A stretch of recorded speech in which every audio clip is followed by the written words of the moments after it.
Hi friends, இன்றைக்கி நம்ம சேனலில் தக்காளி தொக்கு எப்படி ரொம்ப ஈஸியாகவும் ரொம்ப டேஸ்ட்டாகவும் செய்யணும்னு பார்க்கலாங்க.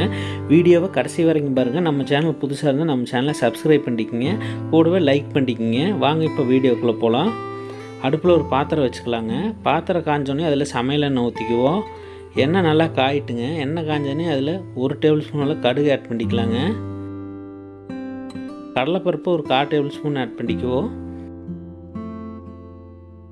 உளுந்தம்பருப்பு ஒரு 1/4 டேபிள் ஸ்பூன் ஆட் பண்ணிக்கலாங்க.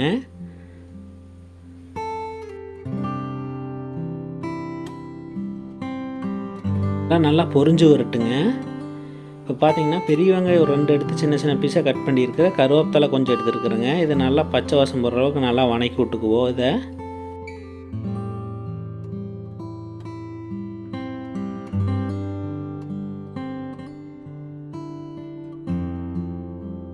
நல்லா பச்சை வாசம் போகிற அளவுக்கு நல்லா வணக்கி விட்டுலாங்க. வெங்காயம் நல்லா வணங்கி வரணும்.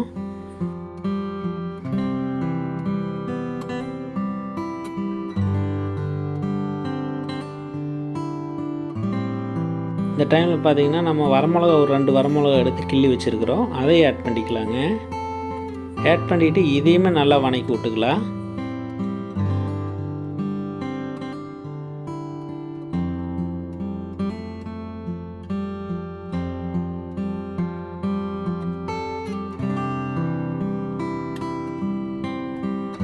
இப்போ பார்த்தீங்கன்னா வெங்காயம் ஓரளவுக்கு நல்லா வணங்கி வந்துருச்சு.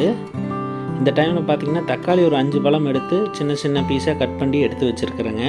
இதையும் இதில் ஆட் பண்ணிக்கலாங்க. இது பார்த்திங்கன்னா ஒரு 1/4 கிலோ அளவுக்கு தக்காளி இருக்குது. ஒரு 5 பழம் பெரிய பழத்துலேயே எடுத்து சின்ன பொடியாக கட் பண்ணி எடுத்து வச்சுருக்குறேங்க. எடுத்து வச்சு இதையுமே ஆட் பண்ணிக்குவோம். ஆட் பண்ணிவிட்டு இது நல்லா வணக்கி விட்டுக்கலாங்க. இதுக்கு தண்ணியெல்லாம் எதுவும் ஊற்ற வேண்டியது இல்லைங்க. தக்காளியிலே தண்ணி வரும், அந்த தண்ணியே போதுங்க. இதுக்கு தண்ணியில் எக்ஸ்ட்ரா ஊற்ற வேண்டாம். இது நல்லா கலரி விட்டுக்கலாங்க. தக்காளி பார்த்திங்கன்னா நல்லா வதங்கி வரணும். அதனால் போட்டு நல்லா கலரி விட்டுக்குவோம். இது கூட தூளுப்பு பார்த்திங்கன்னா ஒரு 1/4 டேபிள் ஸ்பூன் அளவுக்கு தூளுப்பு ஆட் பண்ணிக்கலாங்க.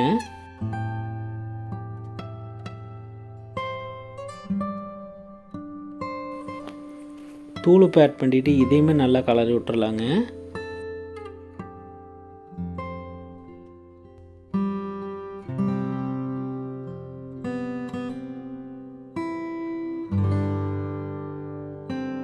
பார்த்திங்கன்னா மஞ்சத்தூள் ஒரு 1/4 டேபிள் ஸ்பூன் அளவுக்கு ஆட் பண்ணிக்கலாங்க. மஞ்சத்தூள் ஆட் பண்ணிவிட்டு இதையுமே நல்லா கலரி விட்டுறலாம். தக்காளி பார்த்திங்கன்னா நல்லா வெந்து வரணும். அதனால் நல்லா கலரி விட்டுட்டே இருங்க.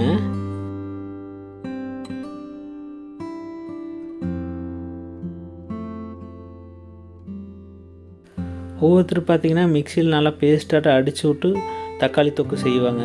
இந்த மாதிரியும் செய்யலாங்க. இதுவுமே ரொம்ப டேஸ்ட்டாக இருக்கும். இந்த மாதிரி நல்லா உடச்சி விட்டு நல்லா கலரி விட்டுட்டே இருங்க.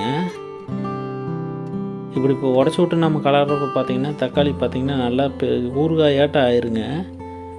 அதுக்கு தான் இந்த மாதிரி நல்லா குத்தி விட்டு கலரி விடுறது. இதில் பார்த்திங்கன்னா ஒரு 1/2 டேபிள் ஸ்பூன் அளவுக்கு வரமிளகாய் தூள் ஆட் பண்ணிக்கலாங்க. வரமிளகாய் தூள் ஆட் பண்ணிக்கிட்டு இதுவுமே நல்லா கலரி விட்டுறலாம்.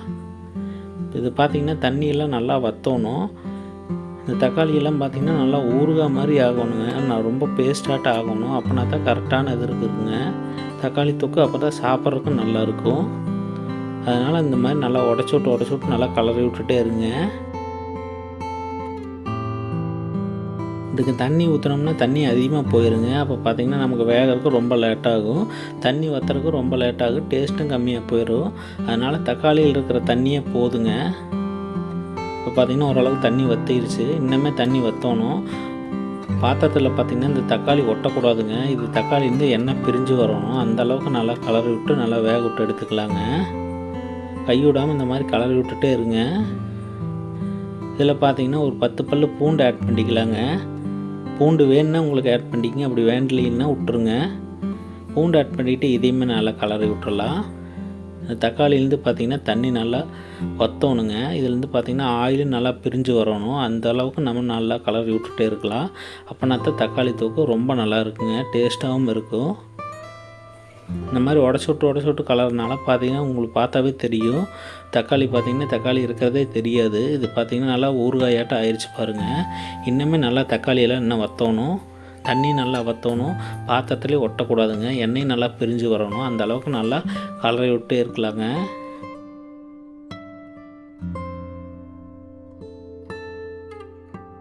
இப்போ பார்த்திங்கன்னா தண்ணி ஓரளவுக்கு நல்லாவே வற்றிருச்சு. பார்த்திங்கன்னா இதுலேருந்து ஆயிலும் ஓரளவுக்கு பிரிஞ்சு வருது. இன்னும் கொஞ்சம் கலரி விட்டுட்டே இருக்கலாம். பார்த்திங்கன்னா பாத்திரத்துலேயே ஒட்டாமல் இருக்குது பாருங்கள். இந்த அளவுக்கு நல்லா வர வரைக்கும் நல்லா கலரி விட்டுருங்க. பார்த்திங்கன்னா உங்களுக்கே தெரியும், பாத்திரத்தில் பாருங்கள் ஒரு துளி கூடி ஒட்டில் பாருங்கள். இதுலேருந்து ஆயில் நல்லாவே பிரிஞ்சு வருது. இந்த பதம் வர வரைக்கும் நல்லா கலரி விட்டுட்டே இருங்க.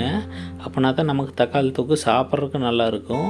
தோசைக்கு, இட்லிக்கு எல்லாத்துக்குமே நல்லா இருக்குங்க. இப்போ பார்த்திங்கன்னா சுவையான தக்காளி தொக்கு ரெடி ஆயிடுச்சு.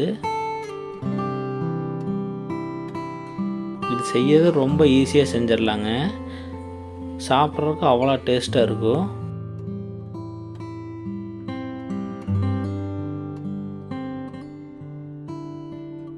இப்போ பார்த்திங்கன்னா சுவையான தக்காளி தொக்கு ரெடி ஆயிடுச்சுங்க. இது பார்த்திங்கன்னா சூடான சாப்பாட்டுக்கு, தோசைக்கு, இட்லிக்கு, எல்லாத்துக்கும், சப்பாத்திக்கு எல்லாத்துக்குமே நல்லா இருக்குங்க. நம்ம சேனல் புதுசாக இருந்தால் நம்ம சேனலை சப்ஸ்கிரைப் பண்ணிக்கோங்க.